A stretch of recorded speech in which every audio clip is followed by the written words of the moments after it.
start next topic of solution. So that is solubility.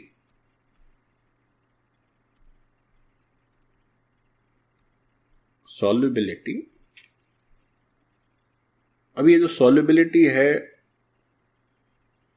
दो तरह से हमें पढ़ना है, तो एक काम करते हैं, ऐसा करते हैं, solubility of solid oblique gas in liquid. हम क्या पढ़ने जा रहे हैं?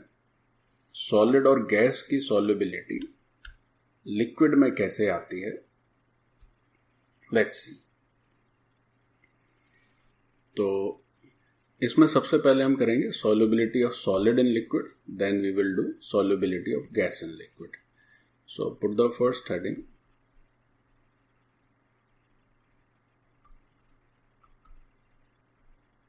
solubility of solid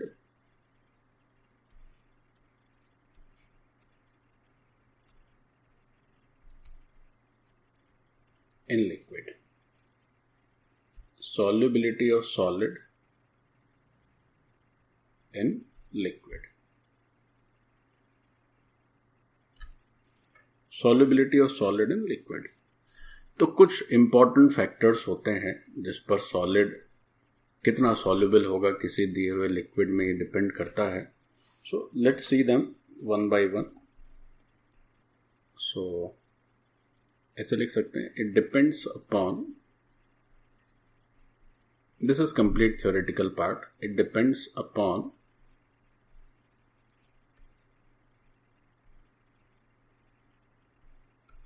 following factors. ये जो है दिए हुए फैक्टर्स पे निर्भर करेगा.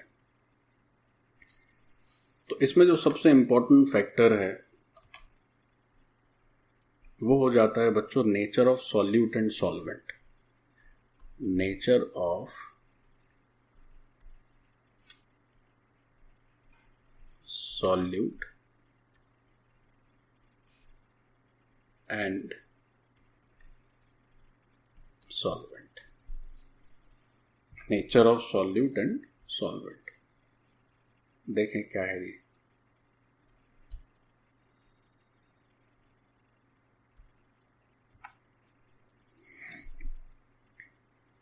तो इसमें एक एनेक्डोट चलता है nature of solute and solvent में. सॉल्यूट हो गया जिसको घोला जा रहा है, सॉल्वेंट जिसमें घोला जा रहा है. तो एक लाइन बड़ी फेमस है कि like dissolves like, like dissolves like, यानी जो जैसा है वो वैसे को ही घोलता है. हिंदी में कहें लाइक डिजॉल्व लाइक. अब लाइक डिजॉल्व लाइक का मतलब केमिस्ट्री के हिसाब से क्या है? मतलब ये है कि अगर आपका पोलर सॉल्वेंट है तो पोलर सॉल्यूट उसमें आसानी से घुल जाएगा, है ना. इसका मतलब ये हुआ कि polar solute has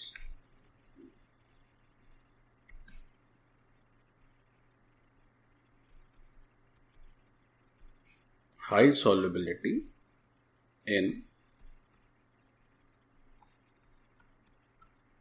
polar solvents. जैसे एग्जाम्पल NaCl पोलर सॉल्यूट, इसको आप वाटर में घोल दीजिए, वाटर पोलर सॉल्वेंट हो गया. This is the first example. फिर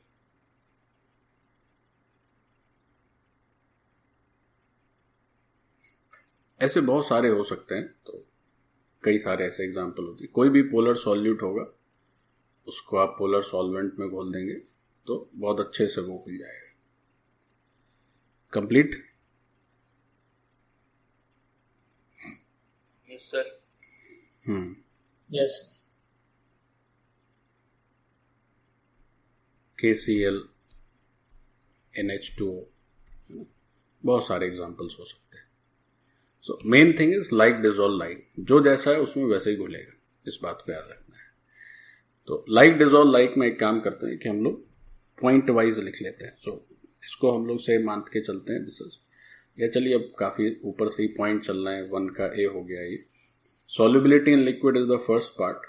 उसमें जो पहला फैक्टर है that is nature of solute and solvent. तो polar solute high solubility in polar solvent, वैसे non polar solute high solubility in non polar solvent. अब यहां पोलर है और यहां नॉन पोलर है तो गड़बड़ है, यहां नॉन पोलर है यहां पोलर है तो भी गड़बड़ है। ठीक है, so let's do the second thing. ये कंप्लीट हो गया बच्चों, आगे बढ़े। Yes sir. Okay, so second point is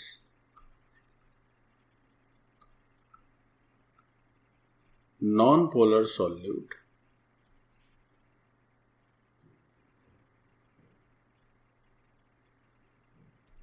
high solubility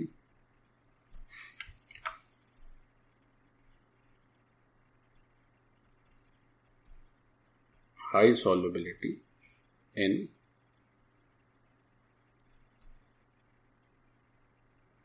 non-polar solvents। ठीक, non polar solute high solubility in non polar solvent. जैसे कहें कि organic solutes in organic solvents, organic solutes in organic solvents. Organic compound generally non polar nature के हो जाते हैं। जैसे एक एग्जांपल ले लें कि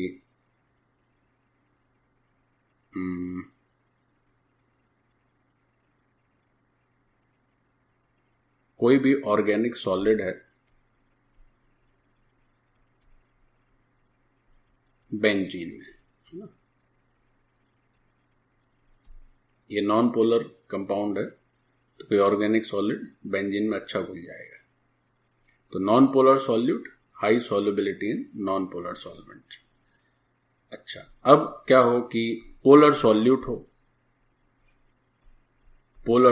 हो और उसका मिलाप किया जाए नॉन पोलर सॉल्वेंट के साथ, या नॉन पोलर सॉल्यूट हो और उसको मिलाया जाए किसके साथ, पोलर सॉल्वेंट के साथ। तो दोनों परिस्थितियों में लो सॉल्युबिलिटी का मामला आएगा, दोनों ही केसेस में क्या होगा, सॉल्युबिलिटी काफी लो आएगी।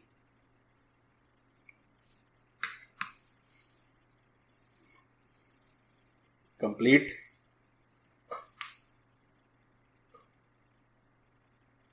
Yes sir. ठीक, तो लाइक डिसॉल्व लाइक याद रखना है। तो nature of solute and solvent वाला मामला केवल एक लाइन से ही निपट जाएगा, जैसा सॉल्यूट वैसे ही सॉल्वेंट, अच्छा सॉल्युबिलिटी नहीं तो कमजोर सॉल्युबिलिटी। ठीक, एक तो ये बात हो गई। Now come to the second factor. सारे बच्चे लिख लिए हैं?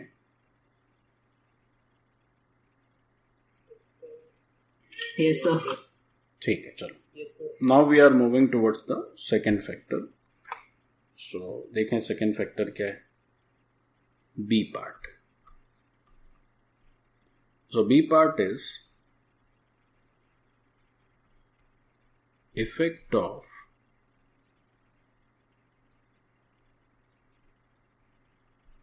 टेम्परेचर। टेम्परेचर का क्या इफेक्ट पड़ता है, सॉल्यूट की सॉल्युबिलिटी पर टेम्परेचर का क्या इम्पैक्ट आता है।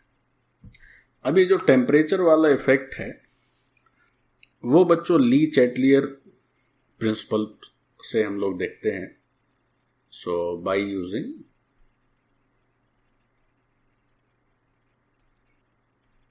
ली चैटलियर प्रिंसिपल।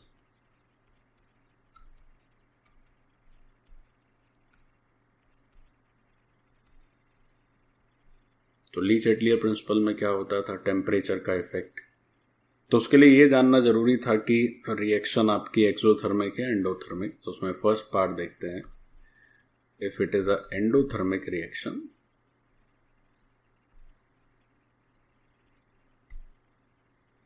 या पहले एक चीज और समझा देते हैं, ली चैटलियर का यहाँ पे क्या लॉजिक है। लॉजिक ये है कि आपने क्या किया कि सॉल्यूट को मिलाया सॉल्वेंट में, सॉल्यूट को सॉल्वेंट में मिलाया तो कुछ रिएक्शन हुई। तो अगर ये रिएक्शन बहुत फास्ट हुई तो कहा जाएगा कि सॉल्यूट सॉल्वेंट में अच्छी तरह से घुल गया, और रिएक्शन कमजोर हुई तो कहा जाएगा कि सॉल्यूट सॉल्वेंट में अच्छी तरह से नहीं घुल पाया, है ना। तो अगर ये रिएक्शन बहुत बढ़िया हुई फॉरवर्ड डायरेक्शन में, जो भी प्रोडक्ट बने, तो अगर हम कहेंगे कि हाई सॉल्युबिलिटी का यहां पर क्या मतलब है, तो हाई सॉल्युबिलिटी का मतलब यहां माना जाएगा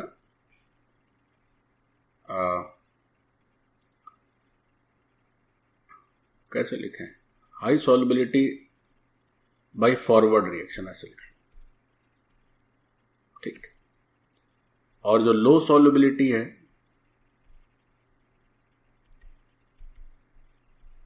तो लो सॉल्युबिलिटी का मतलब बैकवर्ड रिएक्शन प्रेफर्ड हो, जिसमें है ना, प्रेफर्ड वर्ड और ऐड कर लेते हैं।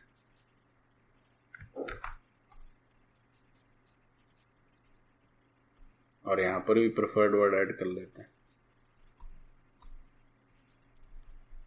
डन। अब देखिए, अब टेम्परेचर का जो डिपेंडेंस है इस तरह की रिएक्शंस में, वो इस पे निर्भर करता है कि वो रिएक्शन एक्सोथर्मिक है एंडोथर्मिक है। सो इसमें हम लोग एक पार्ट लिखते हैं, फर्स्ट पार्ट, कि एक्सोथर्मिक अगर रिएक्शन है, अब ये जो बच्चे नहीं पढ़े हैं chemical equilibrium, they must revise chemical equilibrium, तो ये चीज थोड़ा स्पष्ट होगी। तो एक्सोथर्मिक रिएक्शन में हमने क्या पढ़ा था कि हीट निकलती है बाहर, तो इस साइड हीट है, तो टेम्परेचर बढ़ाने पर रिएक्शन उस साइड मूव करती है जहां टेम्परेचर कम हो। तो if you increase temperature in case of exothermic reaction, तो रिएक्शन विल मूव बैकवर्ड, है ना, तो बैकवर्ड रिएक्शन होगी। बैकवर्ड होगी तो क्या होगा, जो सॉल्युबिलिटी होगी वो नेचुरली घट जाएगी। और अगर आप टेम्परेचर घटाते हैं एक्सोथर्मिक के केस में, तो एक्सोथर्मिक का मतलब है हीट प्रोडक्ट साइड है, तो टेम्परेचर घटाए तो रिएक्शन उस तरफ जाएगी जहां टेम्परेचर ज्यादा हो, यानी रिएक्शन कहाँ जाएगी, फॉरवर्ड डायरेक्शन में, है ना, फॉरवर्ड रिएक्शन होगी। तो फॉरवर्ड रिएक्शन का मतलब क्या होगा कि प्रोडक्ट अच्छा बनेगा, यानी सॉल्युबिलिटी बढ़ जाएगी, ठीक। अब जैसे एंडोथर्मिक की बात करें, इसका ठीक उल्टा हो जाएगा। अगर बात एंडोथर्मिक रिएक्शन की करी जाए, तब क्या होगा, टेम्परेचर बढ़ाओगे तो सॉल्युबिलिटी क्या होगी बच्चों, बढ़ जाएगी, और टेम्परेचर घटाने पे सॉल्युबिलिटी घट जाएगी। एंडोथर्मिक में हीट साइड रहती है, रिएक्टेंट के साइड, तो टेम्परेचर बढ़ाओगे तो उस साइड रिएक्शन मूव करेगी जहां टेम्परेचर कम हो, तो प्रोडक्ट साइड मूव करेगी, यानी कि सॉल्युबिलिटी बढ़ गई। ठीक वैसे ही है। So those who are not aware completely with ionic equilibrium, Le Chatelier's principle, they may have some problem in this article. तो उसके लिए उन्हें थोड़ा सा, जो लोग जिनके करिकुलम में आगे पढ़ने का है वो तो आगे पढ़ ही लेंगे, जिनके करिकुलम में नहीं है वो पीछे के लेक्चर से उसको रिवाइज करें, ठीक। तो 12th वाले रिवाइज करें, 13th वाले आगे पढ़ेंगे। Okay, so this is the effect of temperature upon solubility of solids in liquid solvents. तो दो पढ़ लिए हमने, सॉल्युबिलिटी किन किन फैक्टर्स पे डिपेंडेंट है, तो दो पढ़ लिए। पहला हो गया सॉल्यूट और सॉल्वेंट का नेचर कैसा है, और दूसरा पढ़ लिया कि टेम्परेचर का इफेक्ट क्या होता है। अब तीसरे पे नंबर लगाते हैं। सारे बच्चे कंप्लीट कर लें।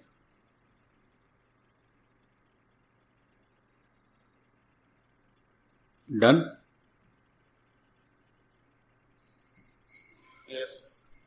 सभी लोग लिख लिया, आराम से लिखो, कोई हड़बड़ी नहीं है। Nothing to be left.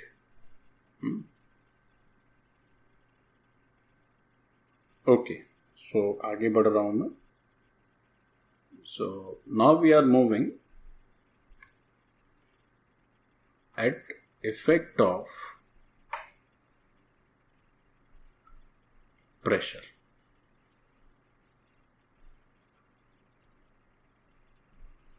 Pressure का देखो क्या इफेक्ट पड़ता है।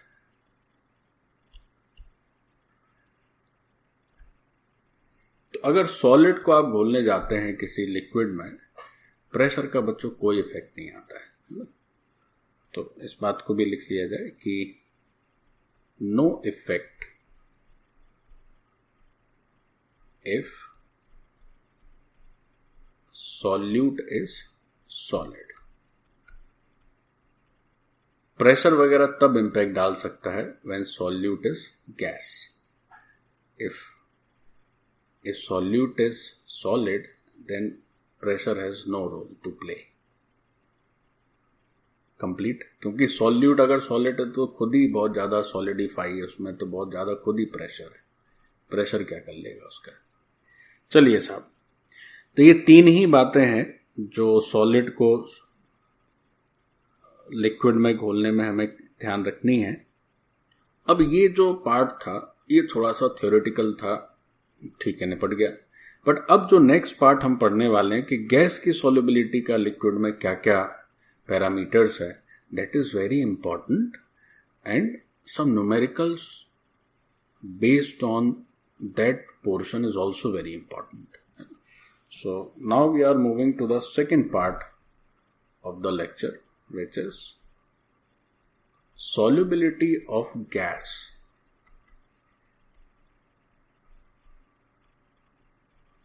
in liquid.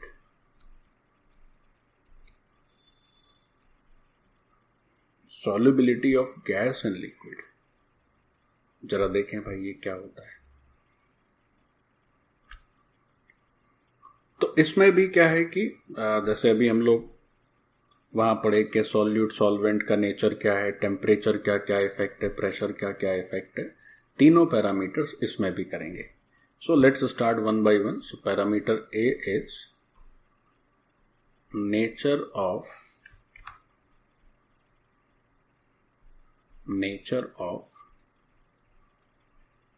Solute and solvent. Nature of solute and solvent. तो देखें क्या होता है सॉल्यूट और सॉल्वेंट के नेचर से। तो फिर से वही चीज है, लाइक डिजॉल्व लाइक, वही बात यहां भी काम करेगी। Like dissolves like. लेकिन यहां जिसको घोलना है अब वो सॉलिड ना हो के बच्चों गैस है, इस बात का ध्यान रखेंगे। तो जैसे इसमें थोड़ा लिख सकते हैं, गैस का मामला थोड़ा पेचीदा होता है। तो ऐसे गैसेस जो आयंस बना दें, जैसे एक एग्जाम्पल से पहले लिखो कि gases which form ions in polar solvent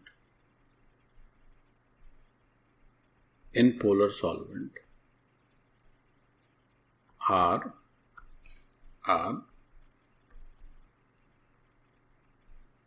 highly soluble, highly soluble. तो आयंस वही बनाएगा बच्चों जो पोलर होगा, है ना। मतलब जो गैसेस हैं यहाँ पर वो पोलर नेचर की होनी चाहिए। पोलर का मतलब क्या हुआ कि आयन का मतलब क्या हुआ, आयन का मीनिंग है कि एक पॉजिटिव पोल हो, एक नेगेटिव पोल हो। तो जब तक पोलर कंपाउंड नहीं है तब तक पॉजिटिव नेगेटिव कैसे आएगा। जैसे एग्जांपल से और स्पष्ट होगा, से अमोनिया की बात करते हैं। अब इसको CO2 में वाटर में घोल दिए। तो अमोनिया को जब आप वाटर में ले जाते हो तो NH4+ बनता है और OH- बनता है। सो this is highly soluble, ions में कन्वर्ट हो गया। ऐसे अगर हम CO2 की बात करें और उसको पानी में ले गए, तो CO2 को पानी में ले गए तो क्या हुआ, SCO3- बना और OH- बना। ठीक, SCO3- बना और OH- बना। अब यहां पर एक मैंने जानबूझ के टर्म लिखा था कि गैसेस पोलर होने चाहिए, तब लाइक डिसॉल्व लाइक ठीक बैठेगा। ठीक, अच्छा जरा सोच के बताओ, ये CO2 पोलर नेचर होता है बच्चों के नॉन पोलर नेचर होता है? CO2 का नेचर पोलर है कि नॉन पोलर है? अरे बोलो भाई, आप लोग पढ़े ना केमिकल बॉन्डिंग अच्छे से? नॉन पोलर है। Non polar. हाँ देखो, नॉन पोलर से। बहुत अच्छे बहुत अच्छे। CO2 नॉन पोलर नेचर का हो गया। CO2 का नेचर कैसा हो गया, नॉन पोलर। और फिर भी ये अच्छा सॉल्वेंट हो, फिर भी अच्छे से घुल जा रहा है। CO2 नॉन पोलर इसलिए हो जाता है बच्चों क्योंकि ये वाला जो डाइपोल मोमेंट है इसको क्या कर देगा, दोनों एक दूसरे को कैंसिल आउट कर देंगे। ठीक, सो CO2 के मॉलिक्यूल की बनावट ऐसी है कि ये नॉन पोलर नेचर का होता है। Still it is very highly soluble in water. Reason क्या है, रीजन ये हो गया कि ये आयंस बना पाता है। तो इसलिए हमने शुरुआत में ये नहीं लिखा कि गैसेस पोलर हों, पोलर सॉल्वेंट में घुल जाएंगी। तो ये यहां पर जो सेंटेंस है ये लिखना थोड़ा सा गड़बड़ हो जाता है, तो आप लिख के क्रॉस कर लीजिए। आपको ध्यान ये रखना है कि ऐसे गैसेस जो पोलर सॉल्वेंट के साथ आयंस फॉर्म कर पाए, they are very highly soluble. अब एक्चुअली आयंस बनाना नेचर है पोलर सिस्टम्स का, वो आयंस बनाते हैं, but there may be some exceptions like CO2 के it is non polar, still it is forming ions. तो हम अगर ये याद रखें तो हो सकता है गड़बड़ा जाए मामला, तो उसको दिमाग में रखनी नहीं, ये याद रखना है आपको। जो गैसेस पोलर सॉल्वेंट के साथ आयंस बना दे वो बहुत अच्छी सॉल्युबल है। चलो भाई आगे बढ़ते हैं। और जो सॉलिड्स होते हैं उनका तो मामला अलग होता है, उनमें तो क्रिस्टल्स होते हैं, है ना। जैसे गैसेस में एक मॉलिक्यूल का आप ये फॉर्मूला बना रहे हो, सॉलिड्स में मॉलिक्यूलर फॉर्मूला नहीं होता बच्चों। सॉलिड में क्या होता है, क्रिस्टल्स होते हैं। मतलब एक मॉलिक्यूल इंडिविजुअल नहीं रहता है, सब एक दूसरे से कनेक्टेड रहते हैं। ठीक है, मॉलिक्यूलर फॉर्मूला होता है, बट यहां पे क्या होता है, हर मॉलिक्यूल इंडिविजुअल है, गैस है। दो मॉलिक्यूल में उतना ज्यादा इंटरेक्शन नहीं रहता है, तभी तो गैस है। आगे बढ़े, डन। चलिए, सो this was nature of solute and solvent. अब जैसे कहें कि यही आपके NH3 और CO2 गैसेस हैं, इनको आप किसी नॉन पोलर सॉल्वेंट से बेंजीन में घोल दीजिए, बहुत कमजोर सॉल्युबिलिटी होगी, है ना। तो बात वही है जो अभी पढ़ के आए सॉलिड के केस में, उस बात को भी लिख लेते हैं। चलो आगे बढ़े।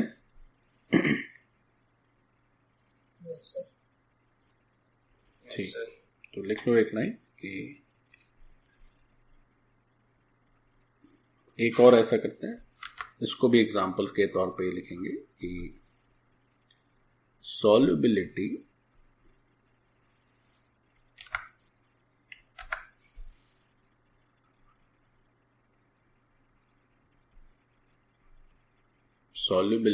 of NH3 and CO2 is very low in benzene. इसकी सॉल्युबिलिटी बेंजीन में बहुत कम रहती है। ठीक, चलिए complete.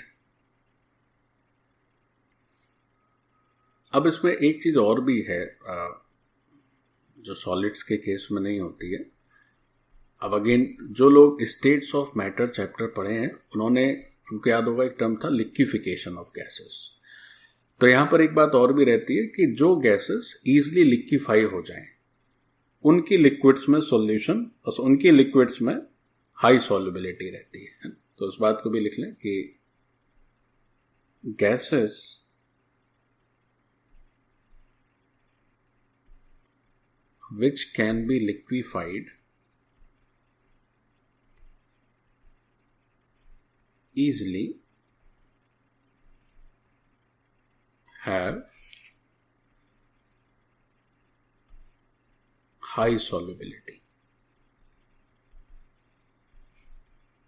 in liquid solvents.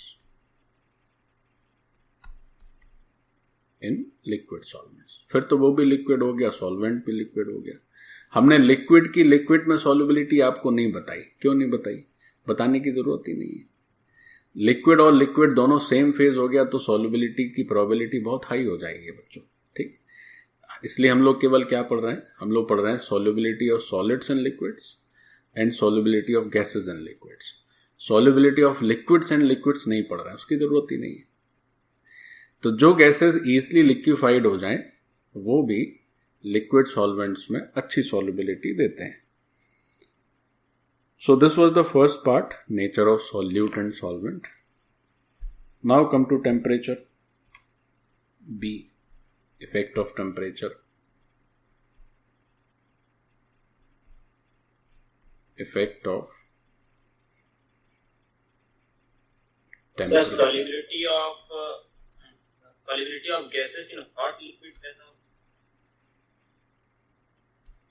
Hot और उससे क्या मतलब? हॉट और कूल से कोई लेना देना नहीं है। अब हमने कहा कि भाई गर्म पानी है उसमें CO2 गैस मिला दीजिए तो भी वही आयंस बनेंगे, ठंडा पानी होगा तो भी वही आयंस बनेंगे। वही ना टेम्परेचर है। हॉट और कूल के लिए ही तो टेम्परेचर है। भाई टेम्परेचर क्या डिसाइड करता है कि जो तुम्हारा रिएक्शन हो रहा है उसका टेम्परेचर हाई होगा तो नेचुरली सब हॉट हो जाएगा मामला। टेम्परेचर लो होगा तो सब लो हो जाएगा। तो इस टेम्परेचर से ही उसको समझना है। तो टेम्परेचर का जो इफेक्ट होता है गैसेस की सॉल्युबिलिटी के ऊपर वो अगेन ली चैटलियर प्रिंसिपल से डेराइव होता है। ठीक वही जो अभी हमने सॉलिड के लिए पढ़ा। तो यहां पर केवल इतना लिख लेंगे कि same as in case of solid, मतलब वहां भी ली चैटलियर्स प्रिंसिपल फॉलो होगा।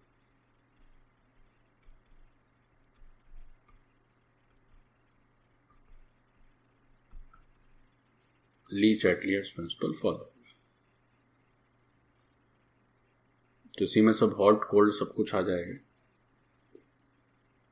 अब ये बात हुई कि टेम्परेचर का इफेक्ट हो गया, नेचर ऑफ सॉल्यूट सॉल्वेंट हो गया। अब तीसरा बहुत अहम है, यहां पर प्रेशर का बहुत तगड़ा रोल है। देखें क्या रोल है। बच्चों आप लोग काम कर लिए हो तो मैं आगे बढ़ूं? Yes. आराम से लिख लीजिए, आराम से लिख लीजिए, take your time. Yes, sir. ठीक है, आराम से लिखो।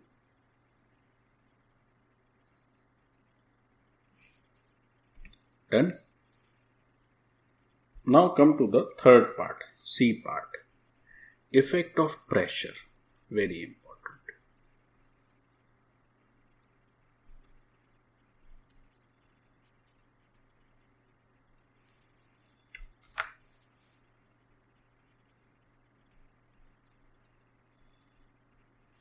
प्रेशर का क्या इफेक्ट होता है सॉल्युबिलिटी के ऊपर, जरा देखा जाए।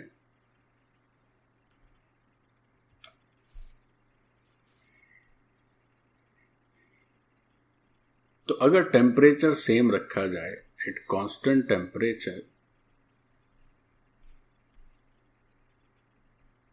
कॉमा, तो जो सॉल्युबिलिटी होती है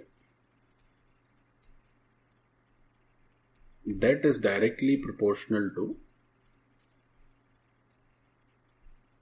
pressure of gas. Solubility is directly proportional to pressure of gas. इसको ऐसे भी समझा जा सकता है, गैस पर आप प्रेशर बढ़ाते हो तो बच्चों वो लिक्विफिकेशन की तरफ मूव करता है, यानी उसके मॉलिक्यूल्स पास पास आते हैं, और पास पास आएंगे तो क्या होगा, तो वो लिक्विड जैसा होता चला जाएगा। जैसे जैसे गैस में प्रेशर आप कम करते चले जाएंगे उसका गैसियस स्टेट और मजबूत होता जाएगा, और जैसे जैसे आप गैस में प्रेशर बढ़ाते जाओगे तो that moves towards liquid state, है ना। सो सॉल्युबिलिटी का प्रेशर से बहुत बड़ा संबंध है गैस में, and solubility is directly proportional to its pressure. ठीक, तो अच्छा एक चीज और भी है, अब गैस का सॉल्युबिलिटी का मतलब क्या है कि भाई आपका जो फाइनल सॉल्यूशन बना उस सॉल्यूशन में गैस के जितने ज़्यादा नंबर ऑफ मोल्स आए तो माना गया कि उतनी ही ज़्यादा गैस आपके सॉल्यूशन में घुल गई या मिक्स हो गई या सॉल्युबल हो गई। तो गैस का जितना ज़्यादा मोल फ्रैक्शन होगा आपके सॉल्यूशन में उतनी ही ज़्यादा उसकी, मतलब that mole fraction is a corresponding term to solubility, है ना। तो पहले तो आप इसको लिख लें, at constant temperature solubility is directly proportional to pressure of gas, और solubility को represent करते हैं हम लोग मोल फ्रैक्शन से। तो जो solubility है that is directly proportional to P. So XA is directly proportional to P. तो इन दोनों को एक डब्बे में बंद कर लेते हैं, फिर XA का मतलब solubility है, इसको भी हम लोग लिख लेते हैं।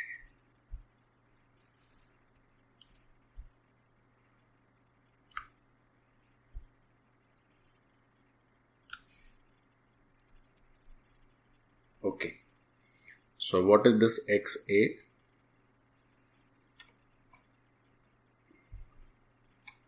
This XA is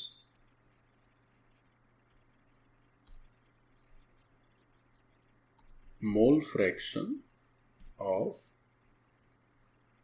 gas A in liquid solution.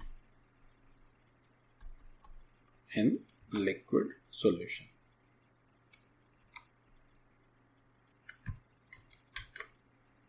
ठीक है, in liquid solution. Complete.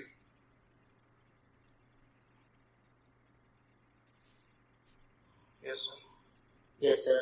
ठीक, अब क्या करिए कि थोड़ा सा हमें लिख लेना चाहिए, ये एक्स ए जो है वो कैसे सॉल्युबिलिटी को रिप्रेजेंट कर रहा है।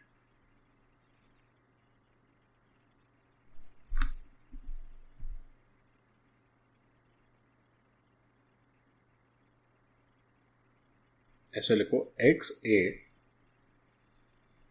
रिप्रेजेंट्स अमाउंट ऑफ गैस, या रिप्रेजेंट्स वर्ड ठीक नहीं लगेगा, रिप्रेजेंट्स की जगह ऐसे लिखना चाहिए,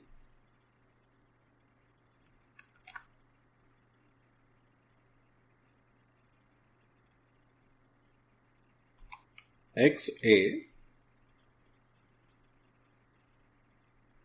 corresponds to amount of gas which is present in solution. Yeah, which is soluble, which is soluble in solution. तो जो XA है, जो कि मोल फ्रैक्शन है,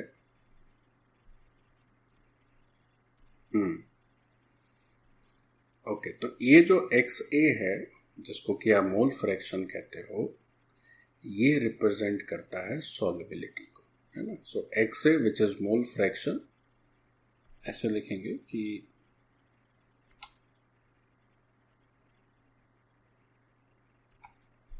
it represents solubility. It represents solubility.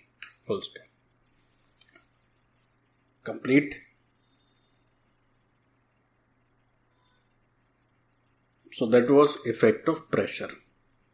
अब ये जैसे आपने लिखा X से डायरेक्टली प्रोपोर्शनल टू P, तो कोई लिख सकता है P directly proportional to X से, है ना. P directly proportional to X से. तो इसको रफ कर दें थोड़ा, इसमें और मैथमेटिक्स है. देखो,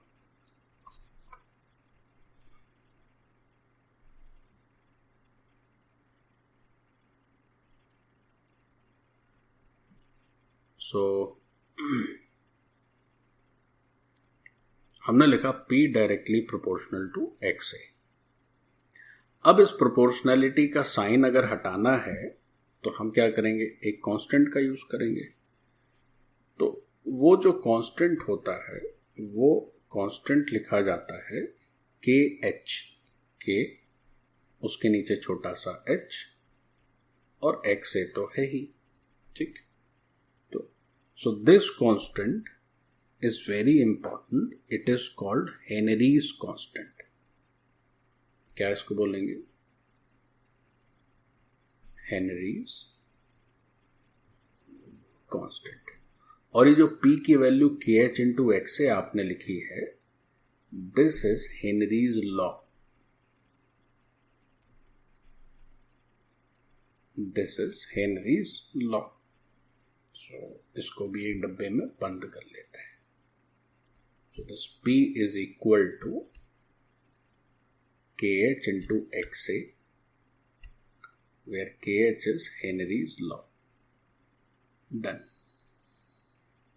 अब इस P equal to KH into XA पर हम लोग क्वेश्चन करें, उससे पहले एक चीज और समझ लीजिए. अगर हम कहें कि भाई इस हेनरीज कांस्टेंट का यूनिट बता दीजिए, तो इसका यूनिट वही होगा जो कि प्रेशर का यूनिट है. The reason is mole fraction is unitless.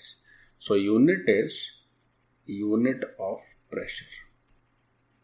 So its unit is unit of pressure. ठीक, चलिए. अब ये जो हेनरीज लॉ पढ़ाया आपने, P is equal to KH into XA, इसमें ध्यान रखें, this is the pressure of gas and this is mole fraction of gas which is in the liquid, है ना. इस बात को भी ध्यान रखें. P is the pressure of gas and this is the mole fraction of gas. Yes, sir. चलिए. So now start with the question. Question लिखिए.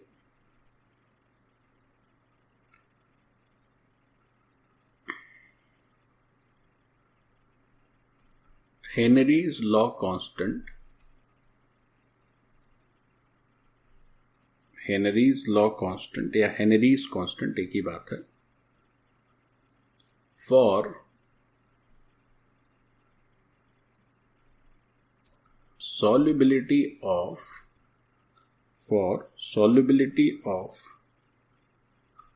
nitrogen gas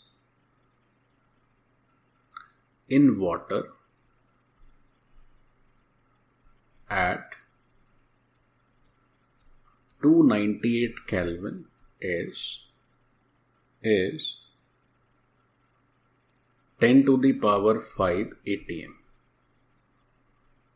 is 10 to the power 5 atm, full stop.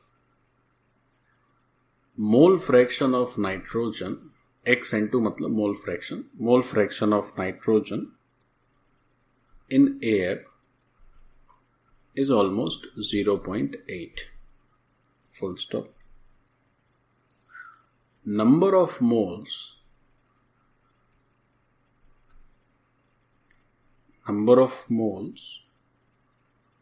of nitrogen gas from air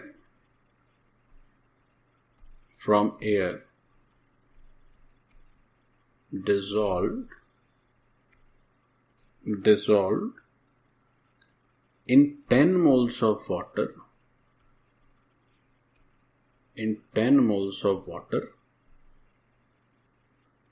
at 298 Kelvin, 5 atm pressure is what?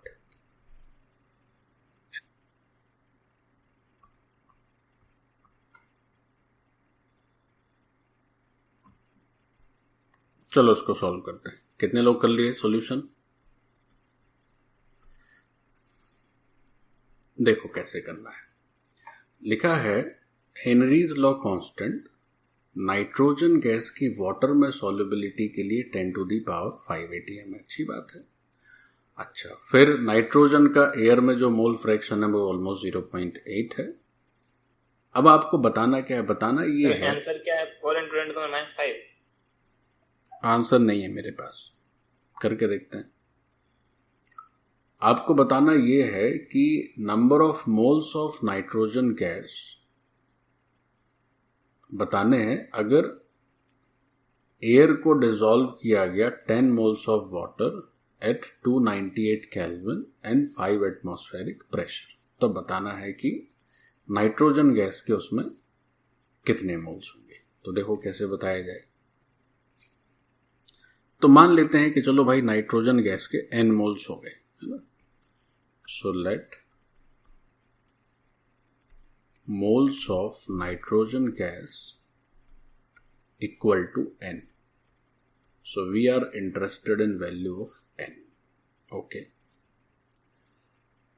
अब जरा ध्यान से समझें कि आप क्या कर रहे हैं. नाइट्रोजन को डिसॉल्व कर रहे हैं 10 मोल वाटर के साथ, और इसमें आप मान के चल रहे हैं कि हमारे जो नाइट्रोजन के मोल्स थे वो n हो गए. तो टोटल सॉल्यूशन में नंबर ऑफ मोल्स कितने हो गए, है ना. So total moles of solution अगर देखा जाए तो कितना हो जाएगा, n plus 10. So these are the total moles of the solution. ठीक. सो जो अगर हम कहें कि नाइट्रोजन का जो मोल फ्रैक्शन पता करना है, अगर xn2 पूछा गया तो xn2 क्या लिखा जाएगा. तो नाइट्रोजन के moles divided by total number of moles. So this is n divided by n plus 10. अच्छा, अब जरा बात को ध्यान से गौर से समझें.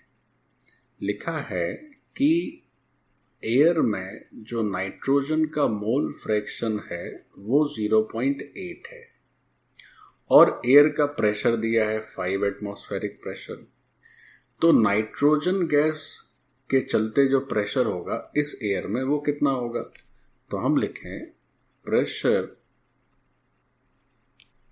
Due to nitrogen gas. Pressure due to nitrogen gas, तो उसको क्या लिख दिया, P. तो P कितना आ गया. या एक काम करो, pressure due to nitrogen gas पहले हेनरीज लॉ से देख लेते हैं. So pressure due to nitrogen gas कितना हो जाएगा. क्या पढ़ते थे हम लोग, हेनरीज लॉ, यानी कि KH into XA. So XA is how much, n divided by n plus 10. KH दिया हुआ है हेनरीज लॉ कांस्टेंट. ये बच्चों अलग अलग टेम्परेचर पर अलग अलग प्रेशर पर अलग अलग गैस के लिए अलग अलग लिक्विड में डिफरेंट होता है। ये बहुत सारे फैक्टर्स पर निर्भर करता है, तो मैं लिखवा दूंगा अभी। So this KH is given in the question, और ये हमेशा दिया रहेगा क्वेश्चन में। This is 10 to the power 5। So this is pressure due to nitrogen gas. अच्छा, अब ये जो नाइट्रोजन गैस का जो प्रेशर आया है, ये प्रेशर हमने कैलकुलेट किया है यूजिंग हेनरीज लॉ। अब इसी प्रेशर को हम लोग कैलकुलेट कर सकते हैं डाल्टन्स लॉ पार्शियल प्रेशर, है ना। So pressure due to nitrogen gas, Dalton's law से अगर देखें तो वो एटमॉस्फेयर में कितना आएगा, तो atmospheric pressure is 5 atm is given. So this is the total pressure, और ये जो आपका नाइट्रोजन का मोल फ्रैक्शन एयर में, this is 0.8। So this much atm is the pressure due to nitrogen, और ये क्या हो गया, pressure due to nitrogen gas from Henry's law. So this is also in atmospheres. इसको रफ कर दें बच्चों, क्योंकि अपना हेनरी लॉ किस में दिया है, ATM में दिया है, तो ये जो प्रेशर है वो भी किस में आएगा, ATM में, because ATM into mole fraction, तो ATM ही रहना है। तो दो प्रेशर है यहाँ पर। एक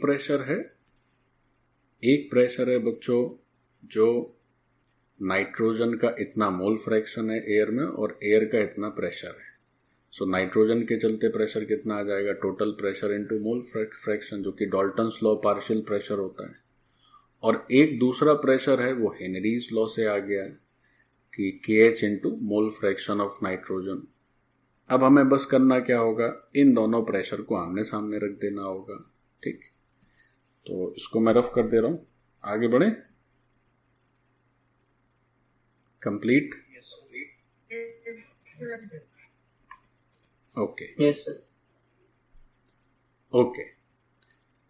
सो अपना जो आंसर आएगा वो आएगा 0.8 into 5, this is equal to 10 to the power 5 into n divided by n plus 10। तो ये हो गया 4 into 10 to the power minus 5, this is equal to n divided by n plus 10। अब क्या है कि पानी में जब तुम गैस घोलोगे तो आप ऐसे समझ लीजिए कि n और n प्लस 10 का जो रेशियो है वो बहुत कम है ना।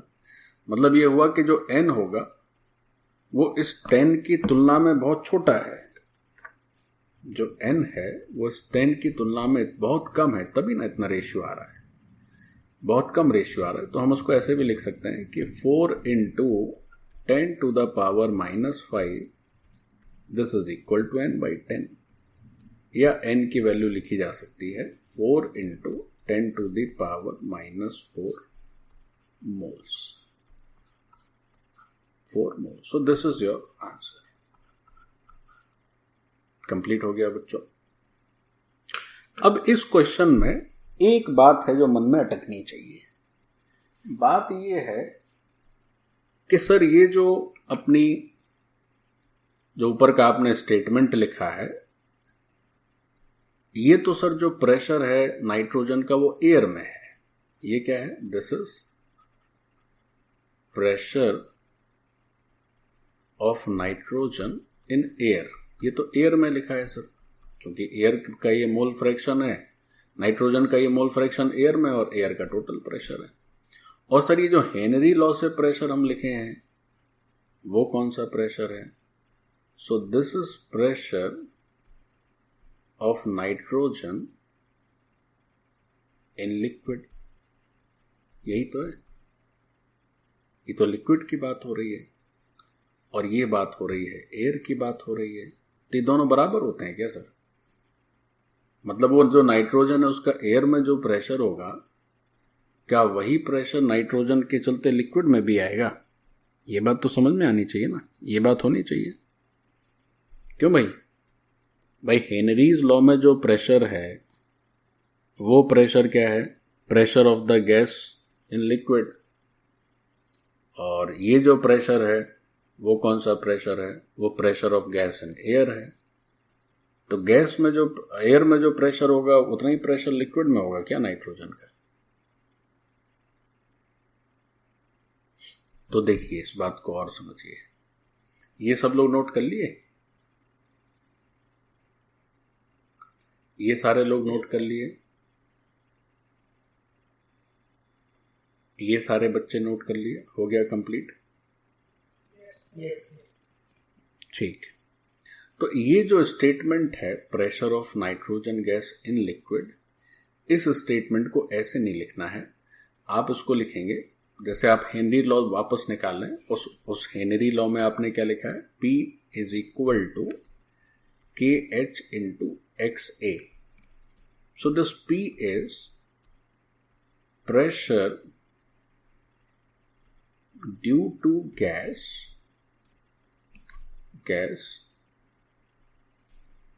over the liquid या on the liquid. Pressure due to gas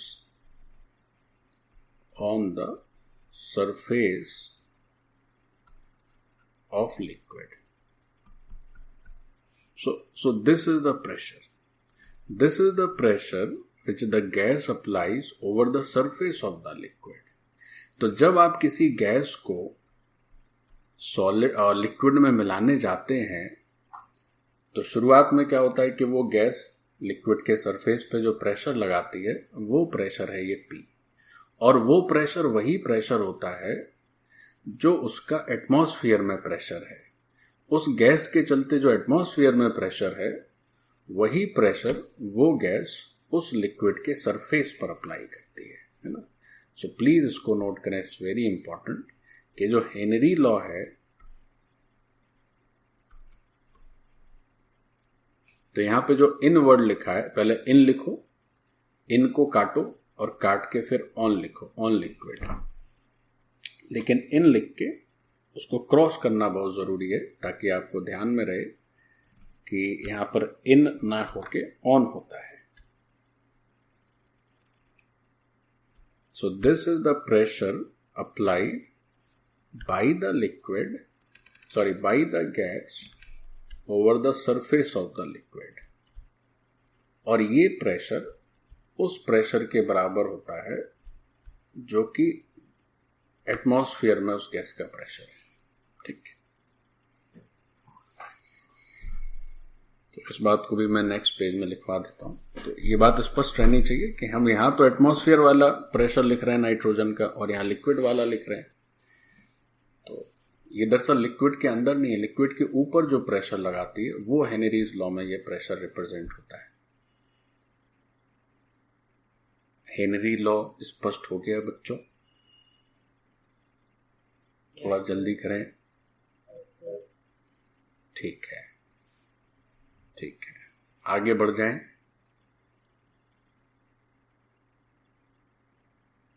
complete.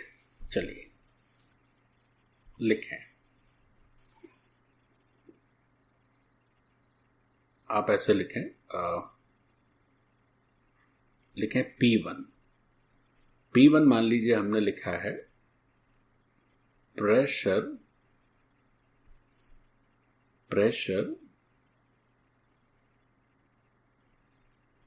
Due to gas over liquid surface. यानी यही जो P1 है वो आप लिखते हैं KH इंटू XA, या जिसको आप लिखते हैं हेनरीज लॉ।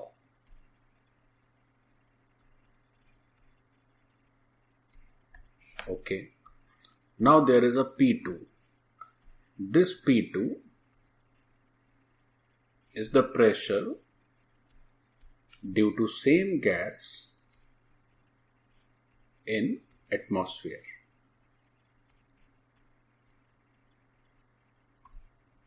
तो ये जो P1 है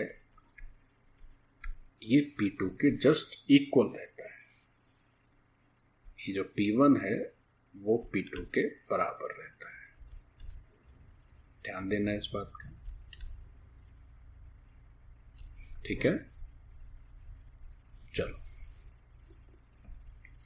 एक आखिरी आर्टिकल लिख लेते हैं। जो हेनरीज लॉ कांस्टेंट है KH, उसकी किस किस पर डिपेंडेंसी रहती है।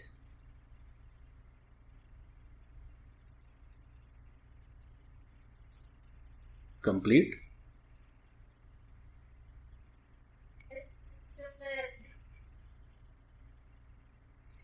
कोई कुछ बोलना चाह रहा है भाई?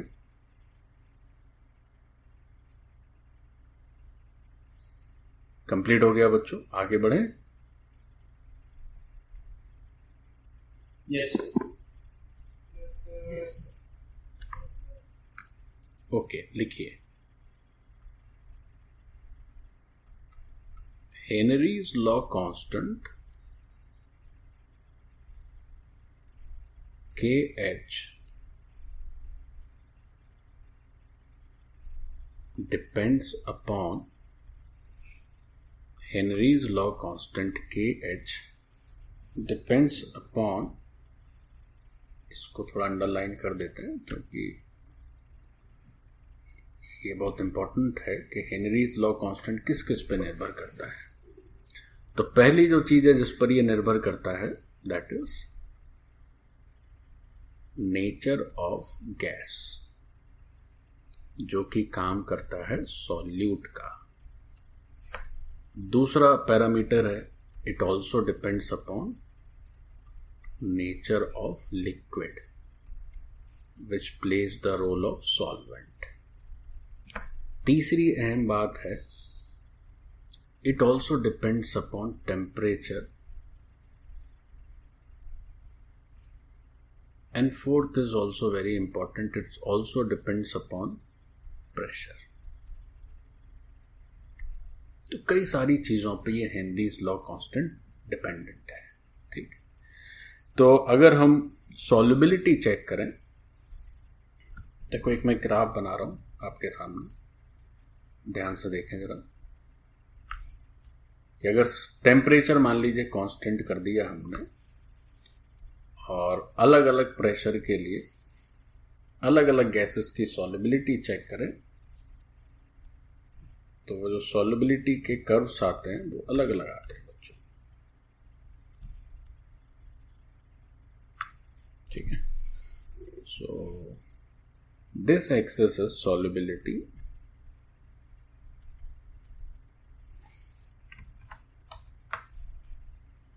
this axis is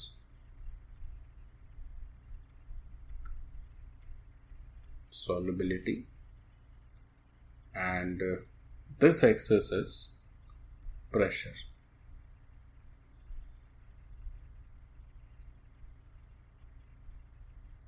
O2,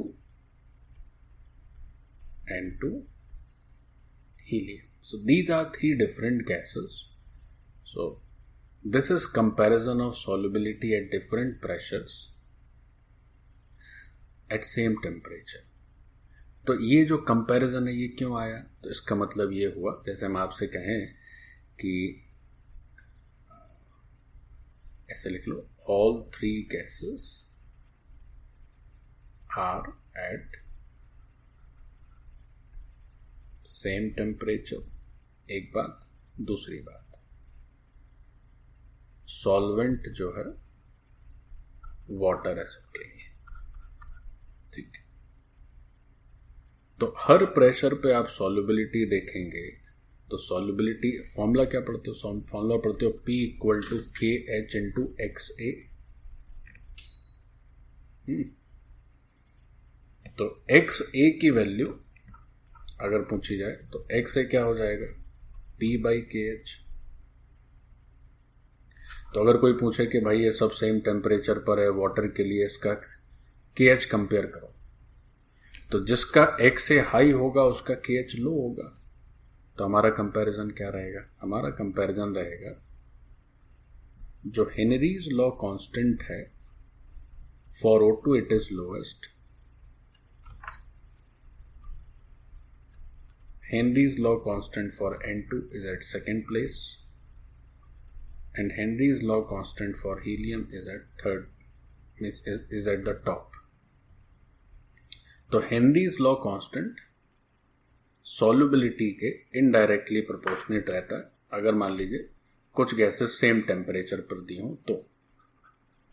ठीक, तो दिस इज एन एग्जांपल कि ये प्रूफ करने के लिए कि हेनरीज लॉ कांस्टेंट अलग अलग गैसेस के लिए अलग अलग वैल्यू लेता है। एस्पेक्ट और हैं इस चैप्टर के, न्यूमेरिकल्स नहीं है उसमें। पहले तो चलो ये ओवर हो गया, so that's it, done completely. Thank you very much.